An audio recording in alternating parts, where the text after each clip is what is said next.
রব্বুল আলামিন কুরআনুল কারীমের মধ্যে বলেন, আম ইয়াকুলুনা ইফতারা কুল ফাআতু বিআশরি সুওয়ারিন মিথলিহি মুফতারায়াতিন ওয়াদউ মান ইসতাতা'তুম মিন দুনিল্লাহি ইন কুনতুম সাদিকিন। আল্লাহ তাআলা বলেন, তারা কি মনে করে এটা কি মানুষের বানানো কোনো গ্রন্থ, এর মধ্যে কোনো ধরনের ভুল ত্রুটি রয়েছে, সন্দেহের কোনো অবকাশ রয়েছে? যদি তারা এমনটাই মনে করে, তাহলে নবীজি আপনি তাদেরকে বলুন, তারা যেন কুরআনুল কারীমের সূরার মতো করে 10টা সূরা যেন তারা বানিয়ে নিয়ে আসে। প্রিয় ভাইয়েরা আমার, আল্লাহ তাআলা যখন দ্বিতীয় পর্যায়ে এই চ্যালেঞ্জটাও যখন ঘোষণা করলেন, তখন মক্কার কাফেররা তারা এরপরে ব্যর্থ হয়ে গেল। আল্লাহর কুরআনুল কারীমের সূরার মতো করে তারা সূরা বানিয়ে আনতে পারলো না। এরপর আল্লাহ তাআলা তৃতীয় পর্যায়ে আবার চ্যালেঞ্জ ঘোষণা করলেন। রব্বুল আলামিন বলেন, ওয়া ইন কুনতুম ফি রাইবিম মিম্মা নাযালনা আলা আবদিনা ফাতু বিসূরাতিন মিন মিথলি। আল্লাহ তাআলা বলেন, আমি আমার বান্দা জনাবে মুহাম্মদুর রাসূলুল্লাহ, প্রত্যেকে বলুন সাল্লাল্লাহু আলাইহি ওয়াসাল্লামের প্রতি যে কিতাব আমি অবতীর্ণ করেছি, যদি তোমরা দুনিয়ার মানুষেরা তোমরা যদি মনে করো এই কিতাবের মধ্যে কোনো ধরনের ভুল ত্রুটি রয়েছে, সন্দেহের কোনো অবকাশ রয়েছে, তাহলে ফাতু বিসূরাতিন মিন মিথলি, তাহলে তোমরা কোরআনের অনুরূপ ছোট্ট একটা সূরা তোমরা বানিয়ে নিয়ে আসো। সুবহানাল্লাহ। সূরাতুল আল ইমরানের মতো, সূরাতুল বাকারার মতো বড় কোনো সূরা নয়, শুধুমাত্র সূরাতুল কাউসার কিংবা সূরাতুল ইখলাসের মতো ছোট্ট একটা সূরা তোমরা বানিয়ে নিয়ে আসো। আল্লাহ তাআলা বলেন, ওয়াদউ শুহাদাকুম, এবং এই কাজের জন্য তোমাদের যত ধরনের সাহায্যের প্রয়োজন হয়, তোমরা মানুষেরা এবং জিন জাতিরা এবং তোমরা যাদেরকে উপাস্য হিসেবে দাবি করো তাদেরকেও সঙ্গে নাও। কিয়ামত হয়ে যাবে, মানুষ আল্লাহর কুরআনুল কারীমের মতো একটা কোরআন কোনোদিন বানাতে পারবে না। সুবহানাল্লাহ। কোরআনের মধ্যে কি কোনো ধরনের ভুল ত্রুটি আছে? প্রিয় ভাইয়েরা আমার, কোনো ধরনের ভুল ত্রুটি নাই।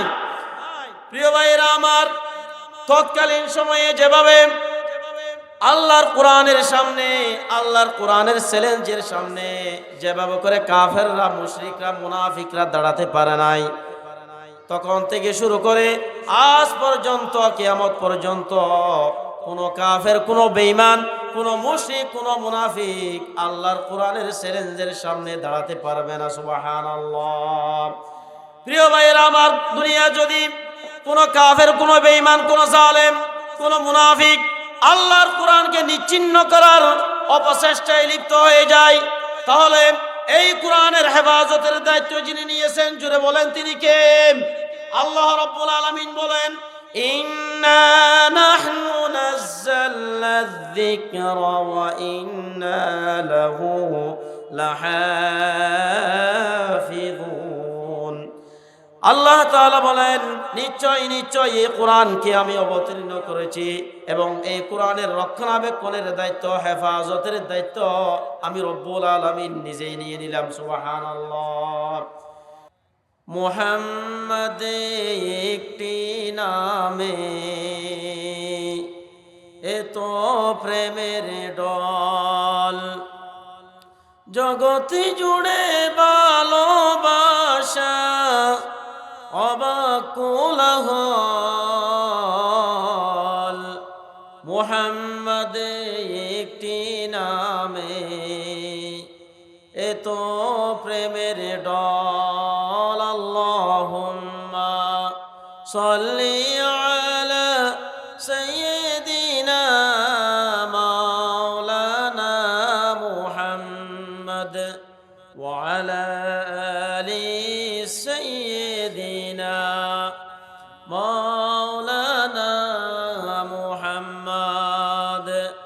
বালাগাল উলা বিকামালিহি كشف الدجى بجماله حسنت جميع خصاله صلوا عليه وآله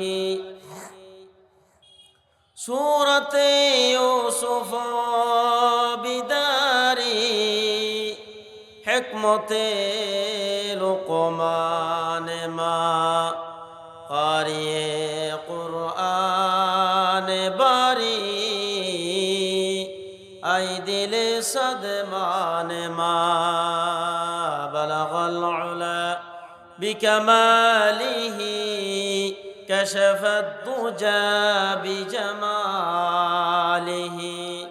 حسنت جميع خصاله صلوا عليه وآله أعوذ بالله من الشيطان الرجيم بسم الله الرحمن الرحيم ألف لام را كتاب أنزلناه إليك لتخرج الناس من الظلمات إلى النور وقال النبي صلى الله تعالى عليه وسلم اقرأوا القرآن فإنه يأتي يوم القيامة شفيعا لأصحابه الحمد لله মহান আল্লাহ পাক রব্বুল ইজ্জত ওয়াল জালালের শাহী দরবারে অসংখ্য অগণিত শুকরিয়া আদায় করছি যে মহান রব্বুল ইজ্জত ওয়াল জালাল আমাদেরকে শরীরের মধ্যে সুস্থতা দান করে দুনিয়াবি জাতীয় ব্যস্ততাকে উপেক্ষা করে আজকের এই মাহফিলে উপস্থিত হওয়ার সুযোগ করে দিয়েছেন সেই জন্য আমরা প্রত্যেকেই আল্লাহর দরবারে শুকরিয়া আদায় করি আমরা প্রত্যেকে বলি আলহামদুলিল্লাহ সম্মানিত উপস্থিতি আল্লাহ পাক রব্বুল আলামিন বান্দাকে যত নিয়ামত দিয়েছেন তার মধ্যে সর্বশ্রেষ্ঠ নিয়ামত হচ্ছে ঈমান এবং আল্লাহর পক্ষ থেকে নাজিল হওয়া কোরআন সম্মানিত উপস্থিতি আল্লাহ পাক রব্বুল আলামিন আমাদেরকে যেই কোরআন দিয়েছেন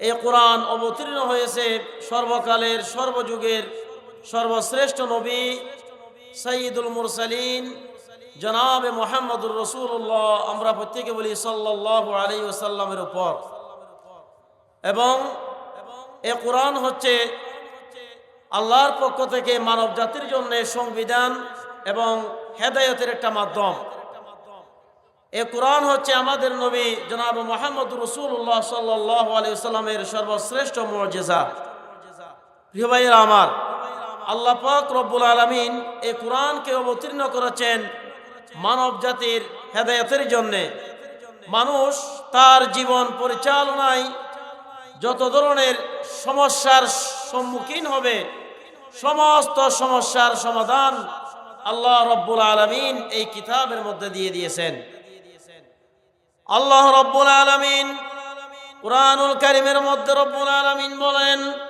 ওয়ানাজ্জালনা আলাইকাল কিতাবা তিবয়ানাল লিকুল্লি শাইইন ওয়া হুদান ওয়া রাহমাতান ওয়া বুশরা লিল মুসলিমিন আল্লাহ তাআলা বলেন নিশ্চয় নিশ্চয় এই কোরআনকে আমি অবতীর্ণ করেছি এবং এই কোরআনের মধ্যে আমি মানব জাতির যাবতীয় সমস্যার সমাধান আমি আল্লাহ রব্বুল আলামিন কোরআনের সিনার মধ্যে আমি ঢুকাইয়া দিয়েছি সুবহানাল্লাহ প্রিয় ভাইরা আমার আল্লাহ রব্বুল আলামিন কি কোরআন আমাদেরকে দিয়েছেন এই কোরআন এমন এক কোরআন প্রিয় ভাইরা আমার আল্লাহ রব্বুল আলামিন এই কোরআনকে এমন ভাবে অবতীর্ণ করেছেন মানুষ যদি দুনিয়ার কোনো মানুষ যদি কোনো গ্রন্থ যদি রচনা করে কোনো কিতাব যদি সে লেখে, তাহলে তার কিতাবের শুরুতে সেই সর্বপ্রথম সে দুর্বলতা দিয়ে তার কিতাবকে সে শুরু করে। মানুষ তার রচিত গ্রন্থের, তার রচিত কিতাবের শুরুতেই সে নিজের দুর্বলতা প্রকাশ করে বলে, আমি অমুক একটা গ্রন্থ আমি রচনা করেছি, এই গ্রন্থের মধ্যে, এই কিতাবের মধ্যে বিভিন্ন ধরনের ভুল ত্রুটি হতে পারে। কিন্তু আল্লাহ রাব্বুল আলামিন তার এই কিতাবকে শুরু করেছেন তার প্রশংসা দিয়ে। আল্লাহ তাআলা বলেন, আলহামদুলিল্লাহি রাব্বিল আলামিন। যাবতীয় প্রশংসা, সমস্ত প্রশংসা বিশ্বজাহানের প্রতিপালক আল্লাহ রাব্বুল আলামিনের জন্য নিবেদিত। প্রিয় ভাইরা আমার, আল্লাহ রাব্বুল আলামিন যেই কিতাব আমাদেরকে দিয়েছেন, এই কিতাবের মধ্যে কোনো ধরনের ভুল নেই, কোনো ধরনের সন্দেহ নেই, সন্দেহের কোনো অবকাশ নেই। কোরআনের ভূমিকার পরেই কিতাব যখন শুরু, কেউ যদি দেখে, কেউ যদি কিতাবের কভার খুলে, তাহলে সেই কিতাবের শুরুতেই দেখতে পাবে, যালিকাল কিতাবু লা রাইবা ফীহি। আল্লাহ তাআলা বলেন, এই কোরআনের মধ্যে কোনো ধরনের ভুল নেই, কোনো ধরনের ত্রুটি নেই, সন্দেহের কোনো অবকাশ নেই। প্রিয় ভাইরা আমার, আল্লাহ রাব্বুল আলামিন যখন তার হাবিব সাল্লাল্লাহু আলাইহি ওয়াসাল্লামের উপর এই কিতাব যখন তিনি নাজিল করলেন, নাজিল করতে লাগলেন, তখন মক্কার অসংখ্য কাফেররা আল্লাহর কোরআনের বিরোধিতা করতে লাগলো। তারা দাবি করলো, এই কোরআন আল্লাহর পক্ষ থেকে নাজিল হওয়া কোনো কোরআন নয়, এটা হচ্ছে মানব রচিত একটা গ্রন্থ। মুহাম্মদ এটা নিজের পক্ষ থেকে রচনা করে সে মানুষদেরকে বলে বেড়ায়। নাউজুবিল্লাহ। আল্লাহ তাআলা সেই সমস্ত কাফেরদের বিরুদ্ধে আল্লাহ রাব্বুল আলামিন চ্যালেঞ্জ ঘোষণা করলেন। আল্লাহ তাআলা তাদের বিরুদ্ধে চ্যালেঞ্জ ঘোষণা করে আল্লাহ তাআলা বললেন, আল্লাহ তাআলা সূরাতুল বনী ইসরাঈলের 85 নম্বর আয়াত রব্বুল আলামিন বলেন, কুল লাইন জাতামাআতিল ইনসু ওয়াল জিন্নু আলা আন ইয়াতু বিমিথলি হাযাল কুরআন লা ইয়াতুনা বিমিথলিহি ওয়ালাউ কানা বা'দুহুম লিবা'দিন যাহিরা। আল্লাহ তাআলা বলেন, নবীজি আপনি বলুন, যারা মনে করেন এই কোরআন মানুষের বানানো মানব রচিত গ্রন্থ, এই দাবি যারা করে, আপনি তাদেরকে বলেন, দুনিয়ার সমস্ত মানুষ আর জিনেরা তোমরা একত্রিত হয়ে যাও, সবাই ঐক্যবদ্ধ হয়ে যাও, একত্রিত হয়ে সবাই প্রচেষ্টা চালাও আল্লাহর কোরআনুল কারীমের মতো একটা কোরআন বানিয়ে আনার জন্য, রচনা করে আনার জন্যে। আল্লাহ তাআলা বলেন, লা ইয়াতুনা বিমিথলিহি ওয়ালাউ কানা বা'দুহুম লিবা'দিন যাহিরা। আল্লাহ তাআলা বলেন, যদি দুনিয়ার সমস্ত মানুষ আর জিনেরা সবাই যদি একত্রিত হয়ে ঐক্যবদ্ধ হয়ে যদি প্রচেষ্টা চালায়, তাহলে কিয়ামত হয়ে যাবে, মানুষ আল্লাহর কোরআনুল কারীমের মতো করে একটা কোরআন বানাতে পারবে না। প্রিয় ভাইরা আমার, এরপর আল্লাহ তাআলা আবার চ্যালেঞ্জ ঘোষণা করলেন। রব্বুল আলামিন কোরআনুল কারীমের মধ্যে বলেন, আম ইয়াকুলুনা ইফতারা কুল ফাআতু বিআশরি সুওয়ারিন মিথলিহি মুফতারায়াতিন وادعوا من استطعتم من دون الله إن كنتم صادقين। আল্লাহ তাআলা বলেন, তারা কি মনে করে এটা কি মানুষের বানানো কোনো গ্রন্থ, এর মধ্যে কোনো ধরনের ভুল ত্রুটি রয়েছে, সন্দেহের কোনো অবকাশ রয়েছে? যদি তারা এমনটাই মনে করে, তাহলে নবীজি আপনি তাদেরকে বলুন, তারা যেন কোরআনুল কারীমের সূরার মতো করে 10টা সূরা যেন তারা বানিয়ে নিয়ে আসে।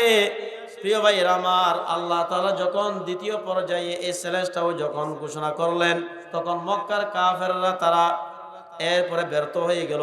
আল্লাহর কুরআনুল কারীমের সূরার মতো করে তারা সূরা বানিয়ে আনতে পারলো না। এরপর আল্লাহ তাআলা তৃতীয় পর্যায়ে আবার চ্যালেঞ্জ ঘোষণা করলেন।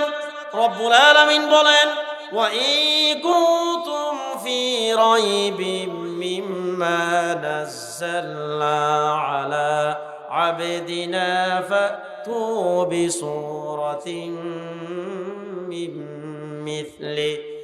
আল্লাহ তাআলা বলেন, আমি আমার বান্দা জনাবে মুহাম্মদুর রাসূলুল্লাহ, প্রত্যেকে বলুন সাল্লাল্লাহু আলাইহি ওয়াসাল্লামের প্রতি যে কিতাব আমি অবতীর্ণ করেছি, যদি তোমরা দুনিয়ার মানুষেরা তোমরা যদি মনে করো এই কিতাবের মধ্যে কোন ধরনের ভুল ত্রুটি রয়েছে, সন্দেহের কোন অবকাশ রয়েছে, তাহলে ফাতু বিসূরাতিম মিন মিথলি, তাহলে তোমরা কোরআনের অনুরূপ ছোট্ট একটা সূরা তোমরা বানিয়ে নিয়ে আসো। সুবহানাল্লাহ। সূরাতুল আল ইমরানের মতো, সূরাতুল বাকারার মতো বড় কোনো সূরা নয়, শুধুমাত্র সূরাতুল কাউসার কিংবা সূরাতুল ইখলাসের মতো ছোট্ট একটা সূরা তোমরা বানিয়ে নিয়ে আসো। আল্লাহ তাআলা বলেন, ওয়াদউ শুহাদাকুম, এবং এই কাজের জন্য তোমাদের যত ধরনের সাহায্যের প্রয়োজন হয়, তোমরা মানুষেরা এবং জিন জাতিরা এবং তোমরা যাদেরকে উপাস্য হিসেবে দাবি করো তাদেরকেও সঙ্গে নাও। কিয়ামত হয়ে যাবে, মানুষ আল্লাহর কোরআনুল কারীমের মতো একটা কোরআন কোনোদিন বানাতে পারবে না। সুবহানাল্লাহ। কোরআনের মধ্যে কি কোনো ধরনের ভুল ত্রুটি আছে? প্রিয় ভাইয়েরা আমার, কোনো ধরনের ভুল ত্রুটি নাই। প্রিয় ভাইয়েরা আমার, তৎকালীন সময়ে যেভাবে আল্লাহর কোরআনের সামনে, আল্লাহর কোরআনের চ্যালেঞ্জের সামনে যেভাবে করে কাফেররা, মুশরিকরা, মুনাফিকরা দাঁড়াতে পারে নাই, তখন থেকে শুরু করে আজ পর্যন্ত, কিয়ামত পর্যন্ত কোনো কাফের, কোনো বেঈমান, কোনো মুশরিক, কোনো মুনাফিক আল্লাহর কোরআনের চ্যালেঞ্জের সামনে দাঁড়াতে পারবে না। সুবহানাল্লাহ। প্রিয় ভাইয়েরা আমার, দুনিয়া যদি কোনো কাফের, কোনো বেঈমান, কোনো জালেম, কোনো মুনাফিক আল্লাহর কোরআনকে নিচ্ছিন্ন করার অপচেষ্টায় লিপ্ত হয়ে যায়, তাহলে এই কোরআনের হেফাজতের দায়িত্ব যিনি নিয়েছেন, জুড়ে বলেন তিনি কে? আল্লাহ রাব্বুল আলামিন বলেন, ইন্না নাহনু নাযালনা যিকরা ওয়া ইন্না লাহু লাহাফিযুন। আল্লাহ তাআলা বলেন, নিশ্চয় নিশ্চয় এই কোরআনকে আমি অবতীর্ণ করেছি এবং এই কোরআনের রক্ষণাবেক্ষণের দায়িত্ব, হেফাজতের দায়িত্ব আমি রব্বুল আলামিন নিজেই নিয়ে নিলাম। সুবহানাল্লাহ। প্রিয় ভাইরা আমার, কোরআনকে যদি কেউ নিচ্ছিন্ন করতে চাই, দুনিয়া থেকে বিদায় করে দিতে চাই, আল কোরআনকে যদি পড়িয়ে এভাবে করে শেষ করে দিতে চাই, তাহলে সেই নিচ্ছিন্ন হয়ে যাবে, সেই অপদস্থ হয়ে যাবে, চিরতরে সে ধ্বংস হয়ে যাবে। কিন্তু কিয়ামত পর্যন্ত আল্লাহর কোরআন এই পৃথিবীর মধ্যে অবশিষ্ট থেকে যাবে। সুবহানাল্লাহ। এই কোরআনের সামনে কোন মানুষ কি দাঁড়াতে পারবে? কোনদিন দাঁড়াতে পারবে না। এটা হচ্ছে কিসের মুজিজা? কোরআনের মুজিজা। প্রিয় ভাইয়েরা আমার, আল্লাহ তাআলা তার হাবিব সাল্লাল্লাহু আলাইহি ওয়াসাল্লামকে বলেন, যদি আমার নবীজি তিনি যদি এই কোরআনের মধ্যে নিজের থেকে কোনো কথা যদি কোরআনের মধ্যে বানিয়ে আনতেন, তাহলে আমি আল্লাহ কি করতাম শুনো। আল্লাহ তাআলা বলেন, ওয়ালাউ তাকাওয়ালা আলাইনা বা'দাল আকাওয়িল লাআখাযনা মিনহু বিল ইয়ামিন সুম্মা লাকাতা'না মিনহুল ওয়াতিন। জোরে বলুন আল্লাহু আকবার। আল্লাহ তাআলা বলেন, যদি আমার নবীজি তিনি যদি নিজের মন গড়া, মন মস্তিষ্ক প্রসূত কোনো কথা যদি আমি আল্লাহর নামে যদি কোরআনের মধ্যে চালিয়ে দিত, তাহলে আমি আমার নবীজি কি করতাম শুনো। লাখাযনা মিনহু বিল ইয়ামিন, নবীজির ডান হাতকে আমি চেপে ধরতাম এবং লাকাতানা মিনহুল ওয়াতিন, নবীজির কণ্ঠ নালীকে কেটে আমি ফেলে দিতাম। নাউজুবিল্লাহ। প্রিয় ভাইয়েরা আমার, কত বড় কথা! আল্লাহ তাআলা নিজেই বলেছেন, যদি আমার নবী তিনি যদি আমার কোরআনের মধ্যে নিজের কোনো কথা যদি তিনি আমার নামে চালিয়ে দিতেন, তাহলে আমি আমার নবীজির কণ্ঠনালীকে কেটে ফেলে দিতাম। এই আয়াত প্রমাণ করে এটা এই কোরআন যিনি অবতীর্ণ করেছেন, যার পক্ষ থেকে এই কোরআন অবতীর্ণ হয়েছে, সবাই একটু আওয়াজ দিয়ে বলেন, একজন যিনি, তিনি কে? আল্লাহ পাক রব্বুল আলামিন। এই কোরআনের মধ্যে কি কোনো সন্দেহ আছে? কোনো ধরনের সন্দেহ নাই। যদি কোনো মানুষ মনে করে এই কোরআন মানব রচিত কোরআন, তাহলে সে আর মুসলমান থাকতে পারে না। ঠিক কিনা বলেন? প্রিয় ভাইয়েরা আমার, সেই জন্য কোরআনের প্রতি আমাদের বিশ্বাস স্থাপন করতে হবে। আল্লাহ রব্বুল আলামিন এই কোরআনের মধ্যে মানব জাতির জন্য যা কিছু তিনি বলেছেন, সমস্ত কিছুর উপর আমাদের ঈমান আনতে হবে। কোরআনের কোনো কিছু মানবো, আবার কোনো কিছু বাদ দিব, এরকম হওয়া যাবে না।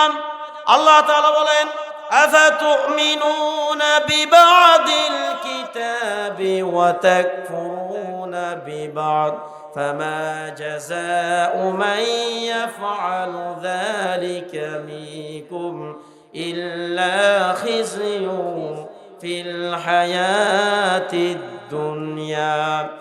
আল্লাহ তাআলা বলেন, তোমরা কি কিতাবের কোন অংশ মানবে, আবার কোন অংশের উপর ঈমান আনবে না? তা হতে পারে না।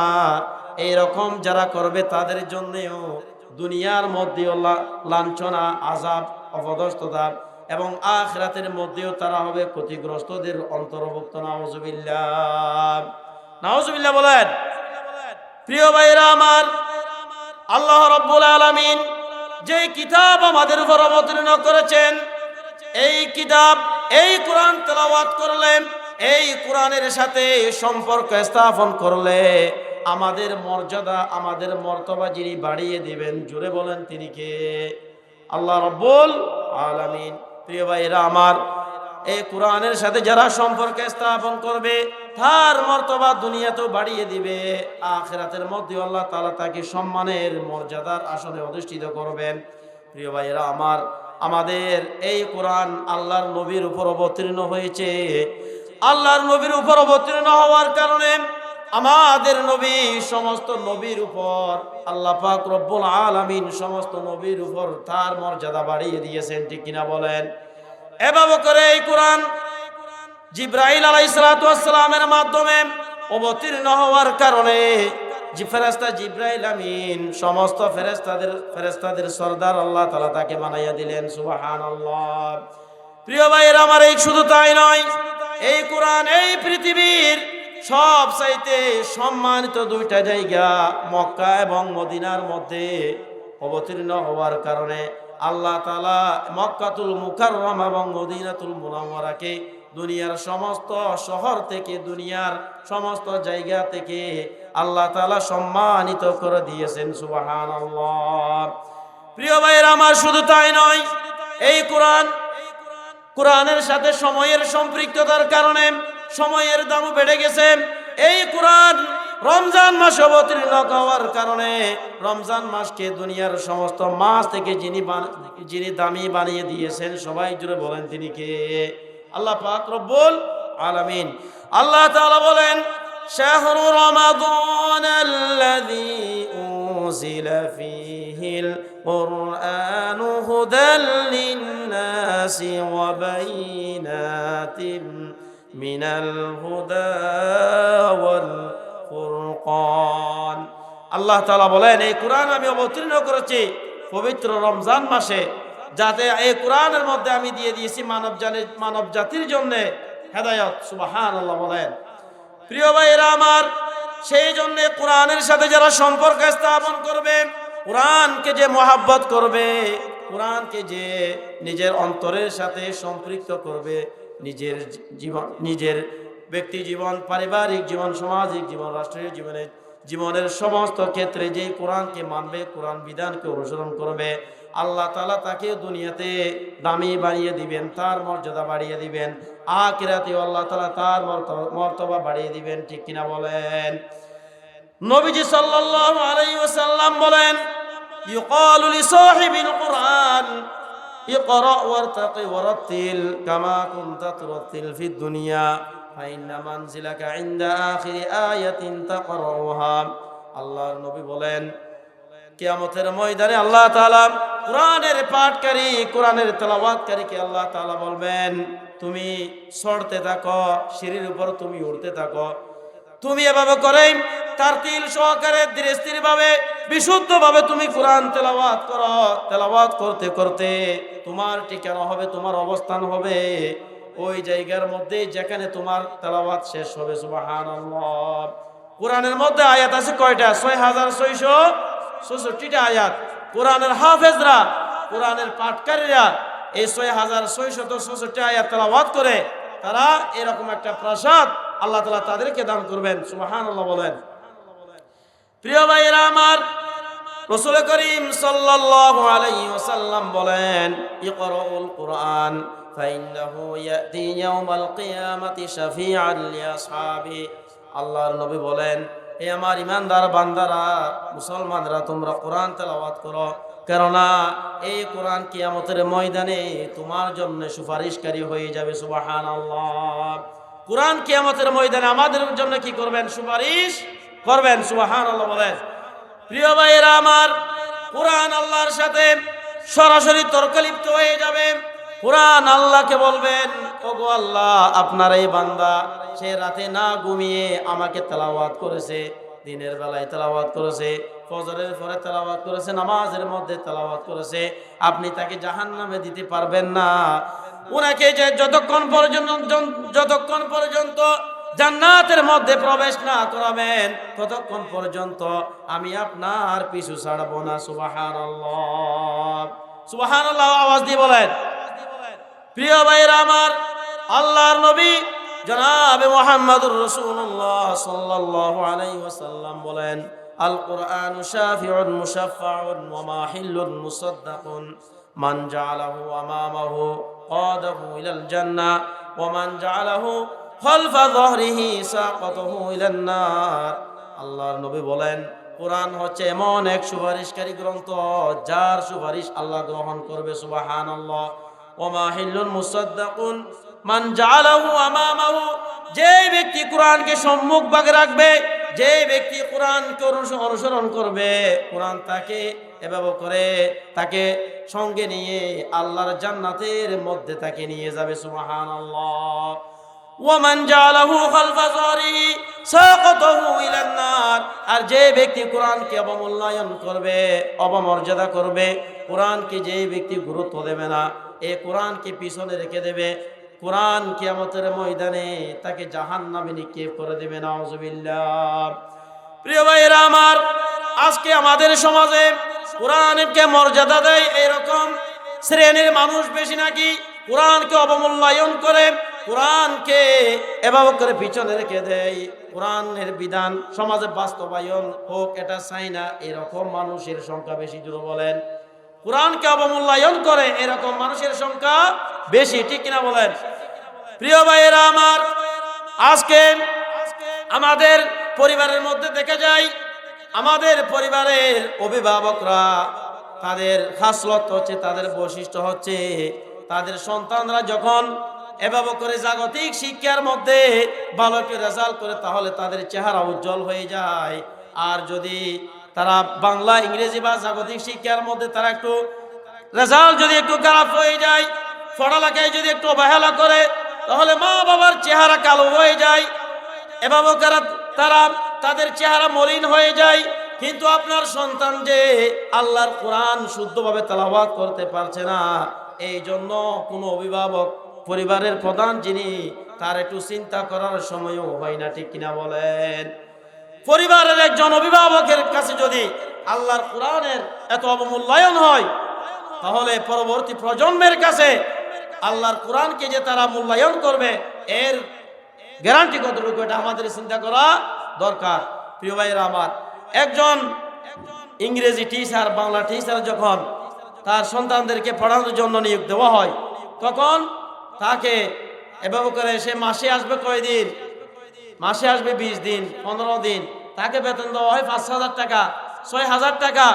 কিন্তু যিনি আল্লাহর কোরআন শিক্ষা দিবেন সে মাসে আসবে 25 দিন, তার জন্য কোনো ছুটি নাই, প্রতিদিন আসতে হবে। তাকে টাকা দেয় কয় টাকা? 500 টাকা, 1000 টাকা। এরকম মানুষ অবশ্যই আমাদের সমাজে নাই, আছে না নাই? আরেকটু জোরে বলেন, আছে না নাই?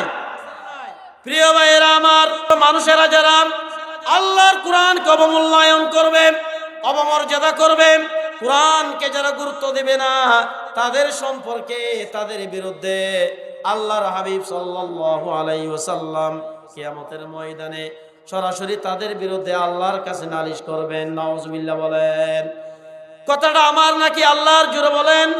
আল্লাহ তাআলা বলেন, وقال الرسول يا رب إن قومي اتخذوا هذا القرآن مهجورا।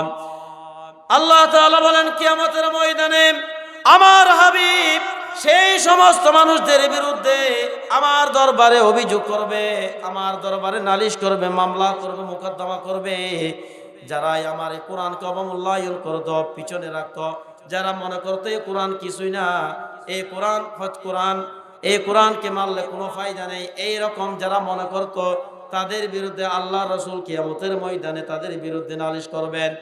প্রিয় ভাইয়েরা আমার, আল্লাহর নবী যদি কোনো মানুষের বিরুদ্ধে কিয়ামতের ময়দানে নালিশ করে, তাহলে ওই ব্যক্তির আর রক্ষা পাওয়ার কোনো সুযোগ কি কিয়ামতের ময়দানে থাকবে নাকি? জোরে বলেন।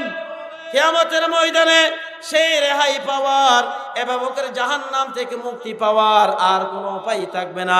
তাকে কোথায় যেতে হবে? জোরে বলেন। কোথায় যেতে হবে? জাহান্নামে। কোথায় যেতে হবে? জাহান্নামে যেতে হবে। আমরা কি জান্নাতে যেতে চাই নাকি জাহান্নামে যেতে চাই? আমরা যদি জান্নাতে যেতে চাই তাহলে কোরআনের সাথে সম্পর্ক মজবুত করার দরকার আছে না নাই? জোরে বলেন। প্রিয় ভাইরা আমার, কোরআনকে আমরা মহাব্বত করব, ভালোবাসবো, আলেমদেরকেও ভালোবাসবে, ঠিক কিনা? ঠিক কিনা বলেন।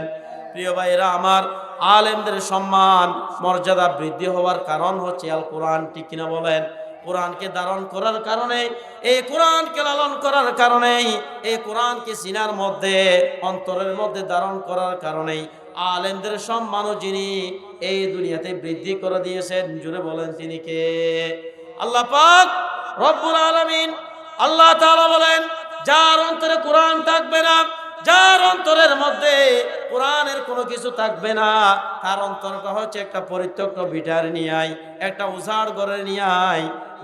আমার একটা উজাড় ঘর যদি 1 বছর 2 বছর যদি একটা পরিত্যক্ত থাকে, এখানে যদি কোনো মানুষের বসবাস না হয়, তাহলে ওই ঘরের মধ্যে শয়তান, জিন্নাত, খবিস জিন্নাতের বিভিন্ন ধরনের শয়তানের বিভিন্ন সাপ বিচ্ছুর আশ্রয়স্থল হয়ে যাবে, ঠিক কিনা বলেন। ঠিক তদ্রূপ যার অন্তরের মধ্যে আল্লাহর কোরআন থাকবে না, কোরআনের কোনো কিছু থাকবে না, তার অন্তরের মধ্যে শয়তান তার অন্তরের মধ্যে আশ্রয় গ্রহণ করবে, তার অন্তরটা, তার নফসটা পরিচালিত হবে শয়তানের অনুসরণের মাধ্যমে।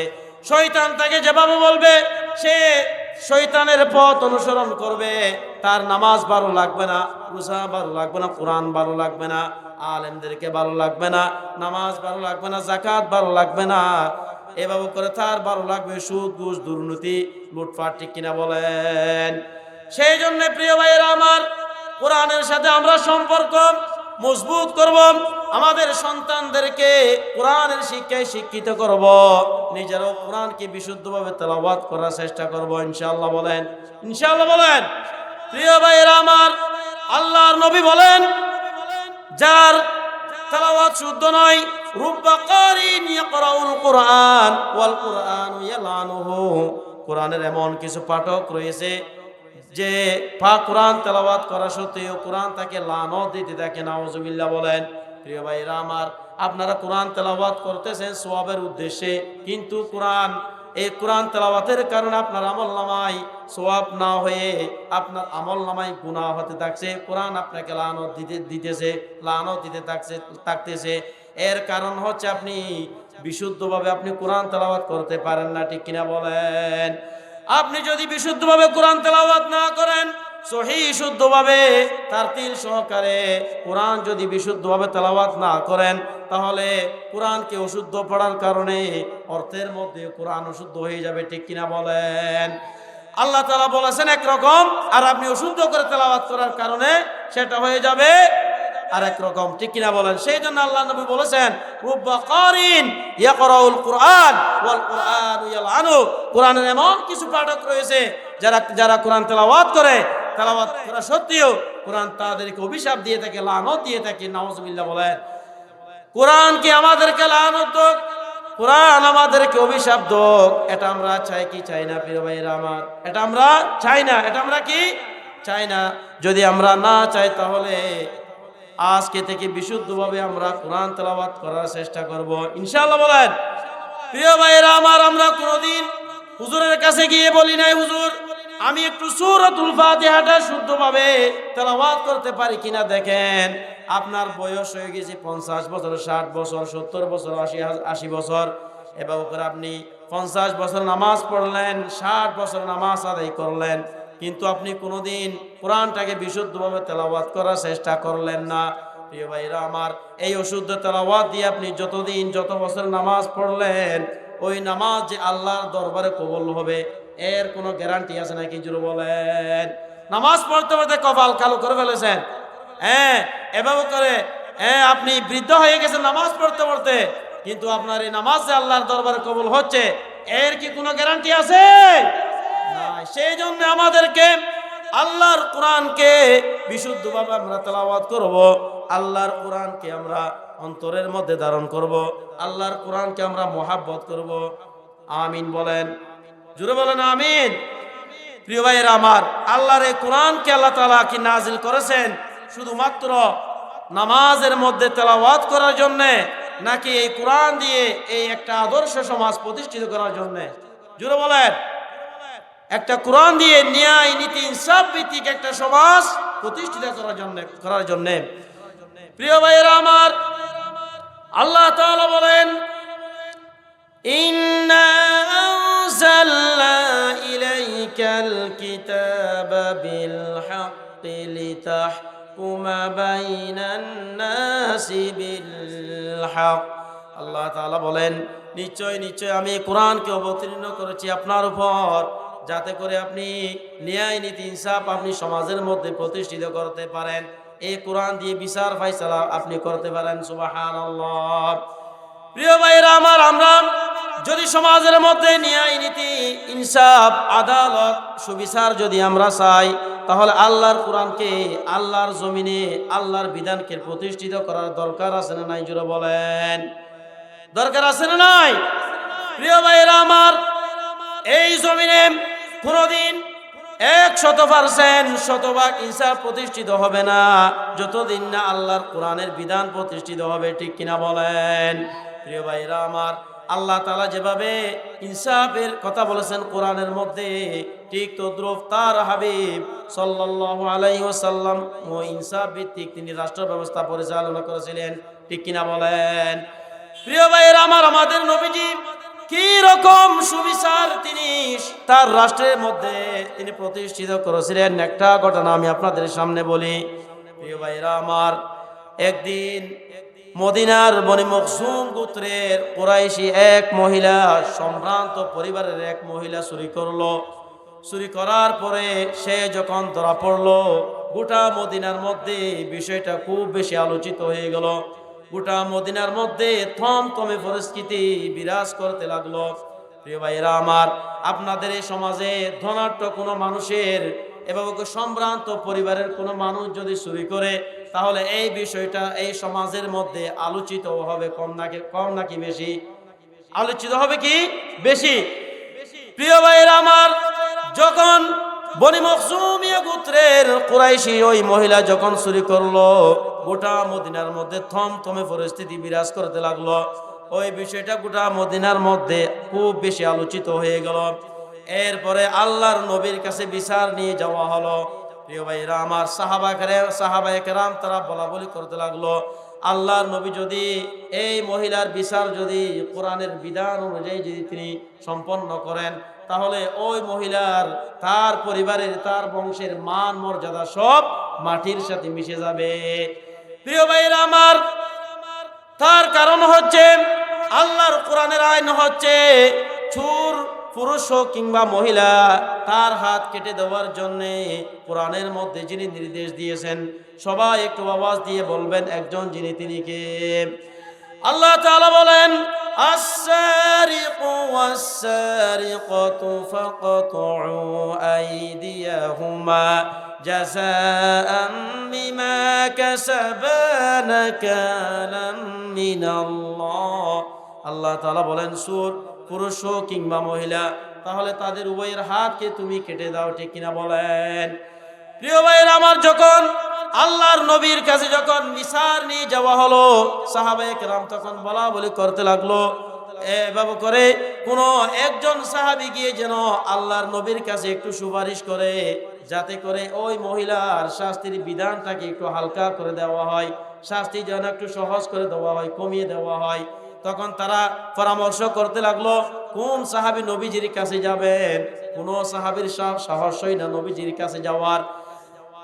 রাসূল নবীজি সাল্লাল্লাহু আলাইহি ওয়াসাল্লাম তার নাতি উসামা ইবনে যায়েদ রাদিয়াল্লাহু তাআলা আনহুকে তিনি খুব বেশি মহব্বত করতেন, ভালোবাসতেন। প্রিয় ভাইরা আমার, সাহাবায়ে কেরাম পরামর্শ করলো উসামা ইবনে যায়েদকে নবীজির কাছে তারা পাঠাবেন। উসামা ইবনে যায়েদ তখন আল্লাহর নবীর কাছে গিয়ে সমস্ত ঘটনা খুলে বলল। উসামা ইবনে যায়েদ রাদিয়াল্লাহু তাআলা আনহু আল্লাহর নবীকে বললেন, ইয়া রাসূলুল্লাহ, ইয়া হাবিবাল্লাহ, আমি এসেছি মদিনার বনে মখজুমিয়া গোত্রের কুরাইশি যেই মহিলা চুরি করলো, ওই মহিলার শাস্তির বিধানটাকে একটু হালকা করে দেওয়ার সুপারিশ নিয়ে আমি আপনার দরবারে এসেছি। প্রিয় ভাইরা আমার, যখন আল্লাহর নবী উসামা ইবনে যায়েদ রাদিয়াল্লাহু তাআলা আনহুর কথা যখন তিনি শুনলেন, তখন তার মনে হলো যেন আসমানটা তার মাথার উপর ভেঙে পড়লো, এরকম একটা উপক্রম হয়ে গেল। হুজুরের চেহারা মুবারক লাল হয়ে গেল। আল্লাহ নবীর সাথে সাথে রাগ এবং গুসায় তিনি সমস্ত সাহাবীদেরকে তিনি বৈঠক ডাকলেন, মজলিস ডাকলেন। এভাবে করে মসজিদে নববীতে তিনি গেলেন, সমস্ত সাহাবায়ে কেরাম মসজিদে নববীর মধ্যে গেলেন, আল্লাহর নবীর খুতবা দিলেন, সাহাবীদেরকে উদ্দেশ্য করে বললেন, ও আমার সাহাবীরা, তোমরা শুনে রাখো, এই যে বনি মখজুমিয়া গোত্রের কুরাইশী মহিলা সম্ভ্রান্ত পরিবারের মহিলা হওয়ার কারণে তোমরা আমার কাছে তার শাস্তির বিধানকে একটু হালকা করে দেওয়ার সুপারিশ নিয়ে আমার কাছে তোমরা সুপারিশ করতেছ। এ আমার সাহাবায়ে কেরাম, তোমাদের এত বড় সাহস, এত বড় স্পর্ধা কিভাবে হলো? আল্লাহর কোরআনের প্রতি এত স্পর্ধা দেখানোর, আঙ্গুল তোলার এভাবে এত বড় সাহস তোমাদের কিভাবে হলো? এ আমার সাহাবীরা, তোমরা শুনে রাখো, যদি আজকে ওই কুরাইশি মহিলা সম্ভ্রান্ত পরিবারের হওয়ার কারণে সে যদি চুরি না করে, আজকে আমার কন্যা ফাতিমাও যদি চুরি করত, তাহলে আমি, হাদিসের মধ্যে এসেছে, লাউ সারিকাতান্না ফাতিমা বিনতে মুহাম্মদ লাকাতাতু ইয়াদাহা। আল্লাহর নবী বলেন, যদি ওই কুরাইশি মহিলা চুরি না করে আমার কন্যা ফাতিমাও যদি চুরি করত, তাহলে আমি নবী কোন জল্লাদের মাধ্যমে নয়, এভাবে করে আমি নবী নিজেই রায় দিয়ে আমার মেয়ে কন্যার শাস্তির বিধানকে আমি এভাবে করে নিজ হাতে কেটে আমি এর বিধানকে, আমি শাস্তিকে আমি সম্পন্ন করতাম। সুবহানাল্লাহ। আল্লাহর নবী বলেন, আমি আমার কন্যা আমার ফাতেমাকেও আমি তার হাত কাটতে আমি এভাবে করে কার্পণ্য বোধ করতাম না, দ্বিধাবোধ করতাম না। সুবহানাল্লাহ বলেন। প্রিয় ভাইরা আমার, আল্লাহর নবীজির বিচার কেমন দেখেন। আজকে নবীজি সাল্লাল্লাহু আলাইহি সাল্লামের বিচারের সাথে বর্তমান সময়ের বিচার ব্যবস্থার সাথে যদি আমরা যদি একটু মিল রেখে একটু যদি খেয়াল করি, তাহলে বর্তমান সময়ের মধ্যে দেখা যায় এভাবে করে কোনো নেতার কোনো কর্মী যদি চুরি করে, দুর্নীতি করে, ডাকাতি করে, চাঁদাবাজি করে, তাহলে আমরা দেখি তার উল্টোটা এভাবে করে ওই নেতা পুলিশকে কল দিয়ে বলে, আরে উসি, তুমি কার কর্মীকে গ্রেফতার করেছো, এখন ছাড়ো। আসলে না প্রিয় ভাইয়ের আমার, হুমকি দিয়ে বলে, নাহলে তোমার চাকরি থাকবে না, তোমার চাকরি শুদ্ধ জাহান্নামের মধ্যে আমি ফাটিয়ে দেব, তাড়াতাড়ি আমার কর্মীকে ছাড়ো, নাহলে তোমার চাকরি থাকবে না। এরকম কিছু নেতা, জালেম নেতা আমাদের সমাজে আছে না নাই? জোরে বলেন।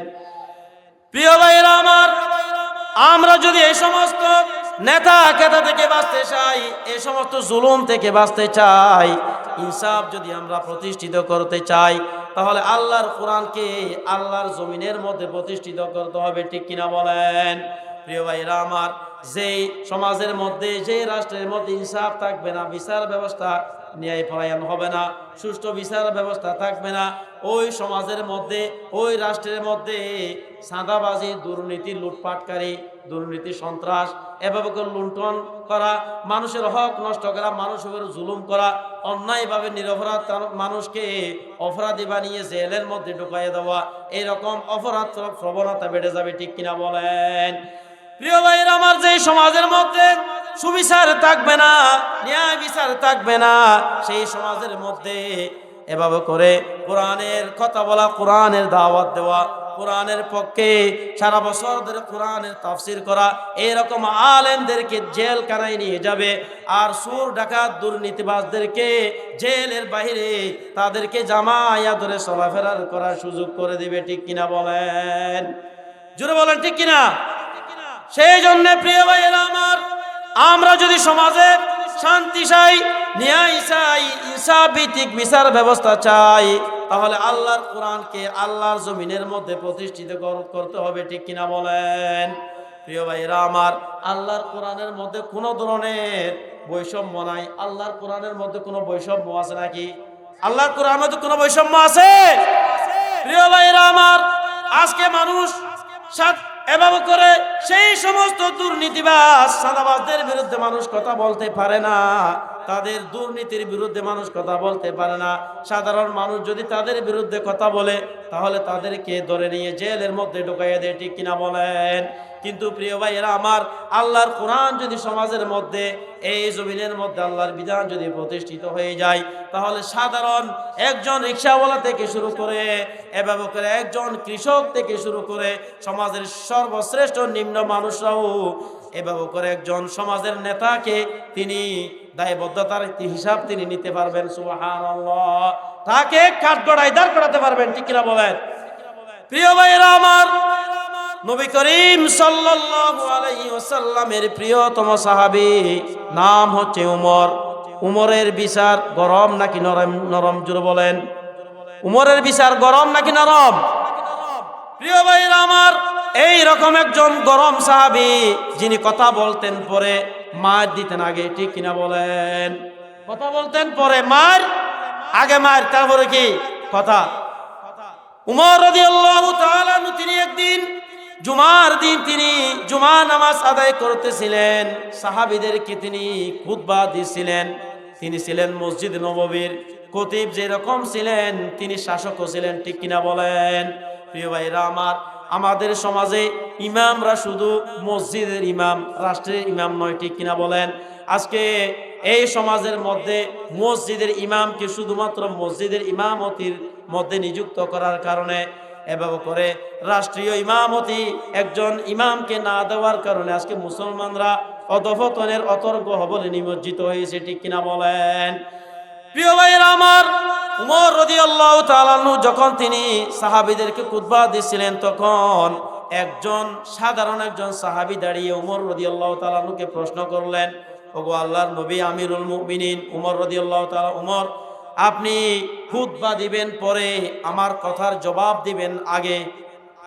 দেখেন কি রকম কথা! একজন প্রেসিডেন্ট, একজন আমিরুল মুমিনিন, মদিনা রাষ্ট্রের প্রেসিডেন্ট, তাকে প্রশ্ন করতেছে খুতবা দিবেন পরে আমার কথার জবাব দিবেন আগে। প্রিয় ভাইয়েরা আমার, তখন তিনি বললেন, ওই যে কিছুদিন আগে আপনি যে কাফট বরাদ্দ করেছেন মানুষের জন্য, আমরা সবাই একটা করে কাফট পেয়েছি, আপনি কেন দুইটা কাফট পেয়েছেন? প্রশ্ন করতেছে কে? একজন সাহাবী। প্রিয় ভাইয়েরা আমার, এই সাহাবীর কথা শুনে আল্লাহর নবী উমর, তিনি কি ওই সাহাবীকে মারধর করলেন নাকি গালিগালাজ করলেন নাকি? জোরে বলেন। গালিগালাজ করলেন না, কোনো মারধর করলেন না।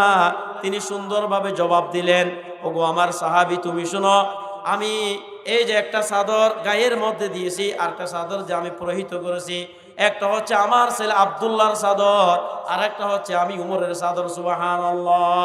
প্রিয় ভাইরা আমার, আজকে যদি এইরকম জবাবদিহিতা একজন কোন সাধারণ মানুষ, যদি প্রেসিডেন্ট নয়, মন্ত্রী নয়, কোনো রাষ্ট্রপতি নয়, এমপি নয়, একজন সাধারণ মেম্বারকে যদি এরকম প্রশ্ন করে, তাহলে সেই জীবন নিয়ে কি ফিরে আসতে পারবে নাকি? জুড়ে বলেন। তাকে কিভাবে লাঞ্ছিত করা হবে, বেইজ্জতি করা হবে কি করা হবে না ভাইয়েরা আমার? তাকে লাঞ্ছিত করা হবে।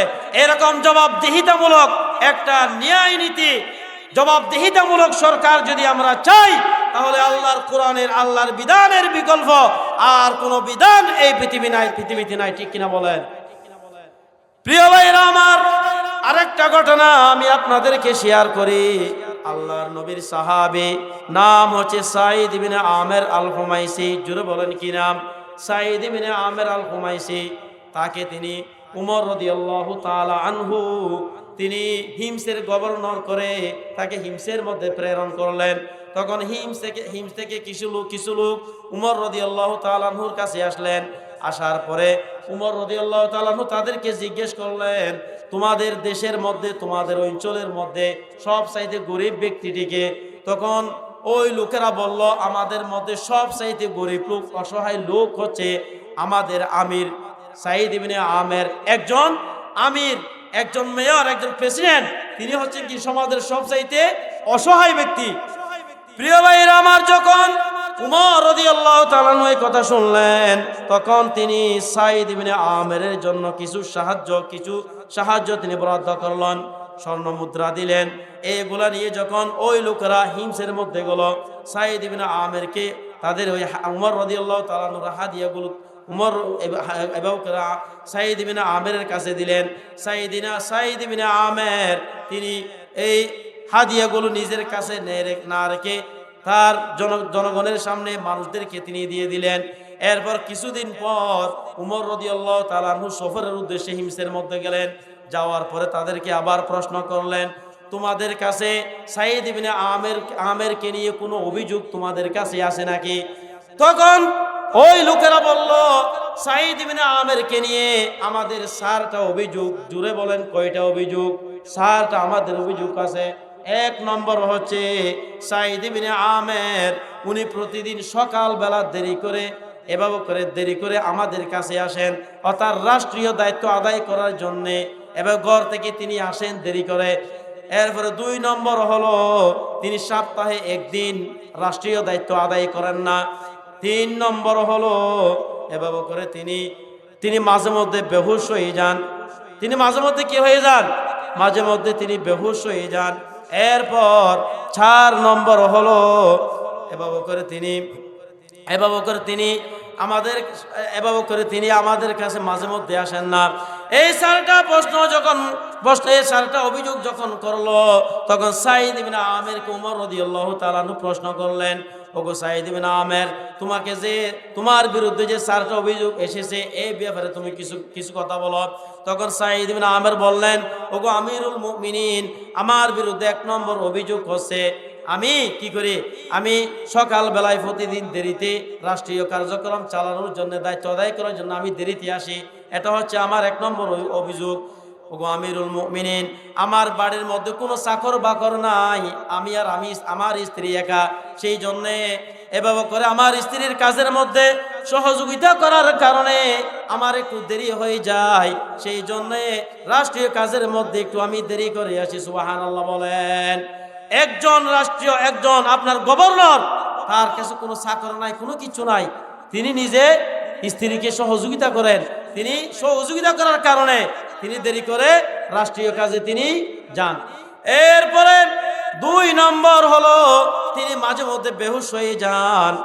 এরপরে সাঈদ ইবনে আমের উমর রাদিয়াল্লাহু তাআলা আনহুকে বললেন, ওগো আমিরুল মুমিনিন, এবার খুবাইব রাদিয়াল্লাহু তাআলা আনহু কাফেররা যেভাবে ফাঁসি দিয়ে তাকে মৃত্যুবরণ করলো, এটা আমার চোখের সামনে মৃত্যুবরণ করার কারণে, ওই ঘটনাটা আমি নিজেই দেখার কারণে মাঝে মধ্যে আমি ওই ঘটনাটা দেখলে, আমি মনে পড়লে আমি বেহুশ হয়ে যাই। সুবহানাল্লাহ বলেন। তাহলে 2 নম্বর কি? মাঝে মধ্যে তিনি বেহুশ হয়ে যায়। কি কারণে বেহুশ হয়ে যায়? এই যে খুবাইব রাদিয়াল্লাহু তাআলা আনহুকে তার সামনে ফাঁসিতে ঝুলানো হলো, এই দৃশ্য আমার মনে পড়লো, আমি মাঝে মধ্যে কি হয়ে যায়, বেহুশ হয়ে যায়। এরপর 3 নম্বর অভিযোগ করলো, সপ্তাহে আপনি একদিন এক রাষ্ট্রীয় কাজে আসেন না কেন? তখন তিনি দাবি করলেন, তখন তিনি বললেন, ওগো আমিরুল মুমিনিন, আমার কাপড় আছে একটা মাত্র, এই কাপড়টা সপ্তাহে শুক্রবার দিন, জুমার দিন আমি এই কাপড়টা ধৌত করি, পরিষ্কার করি, সেই জন্য একদিন আমি আসতে পারি না। একজন গভর্নর, একজন আমিরুল মুমিনিন, তার পরিধানের কাপড় হচ্ছে কয়টা? মাত্র একটা। এরপর আরেকটা প্রশ্ন করলেন, রাতের বেলা আমরা তাকে খুঁজলে পাই না।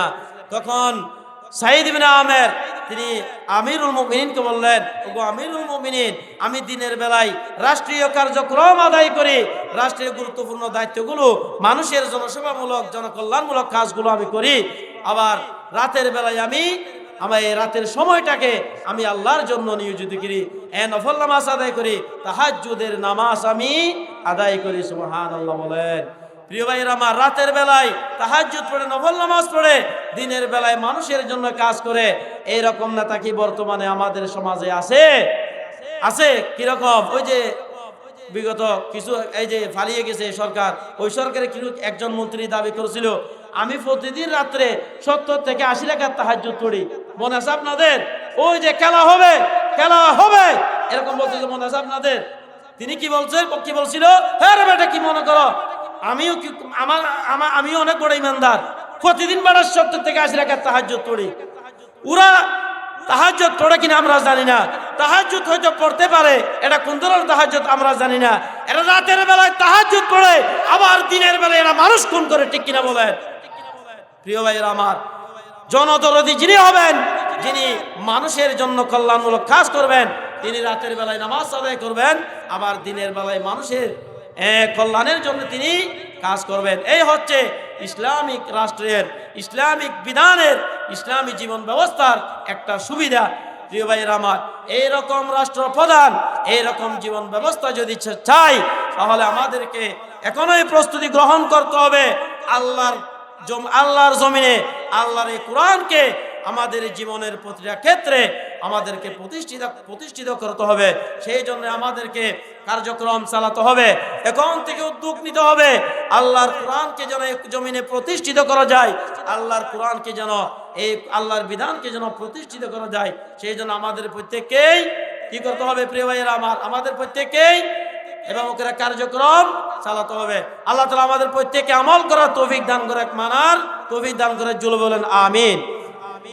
প্রিয় ভাইয়েরা আমার, আল্লাহ রাব্বুল আলামিন যে আমাদেরকে কিতাব দিয়েছেন, এই কোরআন দিয়েছেন, এই কোরআন চিরটা কাল ধরে, আবহমান কাল ধরে মানুষের মনকে আকৃষ্ট করেছে। এই কোরআনের ভাষা, এই কোরআনের প্রতিটা শব্দ, প্রতিটি আয়াত, প্রতিটা সূরা মানুষের মনকে আকৃষ্ট করেছে। এই কোরআনকে যারা রিসার্চ করেছে, অনুসন্ধান করেছে, যুগে যুগে সমস্ত মানুষেরা তারা অবাক হয়ে গিয়েছে, এটা কোন ধরনের কোরআন? এটা তো মানুষের বানানো কোরআন, কোনো কোরআন হতে পারে না। নিশ্চয় নিশ্চয় এটা আসমান এবং জমিনের মালিক, আরশে আজিমের মালিক আল্লাহ রব্বুল আলামিনের পক্ষ থেকে নাজিল হওয়া একমাত্র কোরআন। সুবহানাল্লাহ বলেন। প্রিয় ভাইয়েরা আমার, আমাদের নবী, প্রত্যেকে বলুন জনাব মুহাম্মদুর রাসূলুল্লাহ, আমরা বলি সাল্লাল্লাহু আলাইহি ওয়াসাল্লাম, এক রাত্রে তিনি এই কোরআন তিনি তেলাওয়াত করতেছিলেন। তার চতুর্পাশে ছিল অসংখ্য জিনেরা যখন আল্লাহর নবীর তেলাওয়াত শুনলো, তখন তারা আশ্চর্য হয়ে গেল। তারা যাদের বয়স হয়েছিল 500 বছর, 1000 বছর, 1500 বছর, জিনেরা যখন আমার নবীজি সাল্লাল্লাহু আলাইহি ওয়াসাল্লাম বলেন, জিনেরা যখন আমার মুখ থেকে তেলাওয়াত শুনলো, তেলাওয়াত শোনার সাথে সাথে তারা এই কথা না বলতে পারে নাই। জিনেরা তখন বলল, ক্বালু ইন্না সামি'না কুরআনান আজাবা। জোরে বলুন আল্লাহু আকবার। জিনেরা তখন বলল, আমরা এক আশ্চর্য কোরআন শুনলাম, আমরা এক এভাবে করে বিস্ময়কর কোরআন শুনলাম। এই কোরআন তো মুসা আলাইহিস সালাতু ওয়াস সালামের তাওরাত কিতাবের মধ্যে কোরআনের ব্যাপারে ভবিষ্যৎবাণী করেছিল। ঈসা আলাইহিস সালাতু ওয়াস সালামের ইনজিল কিতাবের মধ্যে এই কিতাবের ব্যাপারে ভবিষ্যৎবাণী করেছিল। আমরা এই কোরআন শুনলাম, এভাবে করে তারা এই কোরআনের প্রতি তারা বিমোহিত হয়ে গেল, তারা সবাই অবাক হয়ে গেল।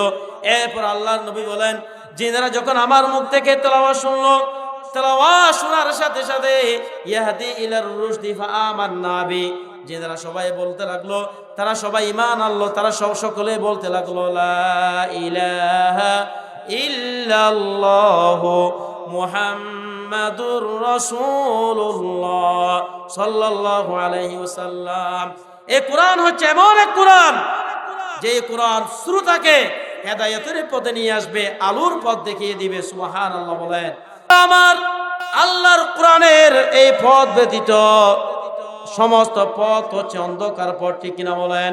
একমাত্র কোরআনের পথ হচ্ছে আলোর পথ, মুক্তির পথ, হেদায়েতের পথ।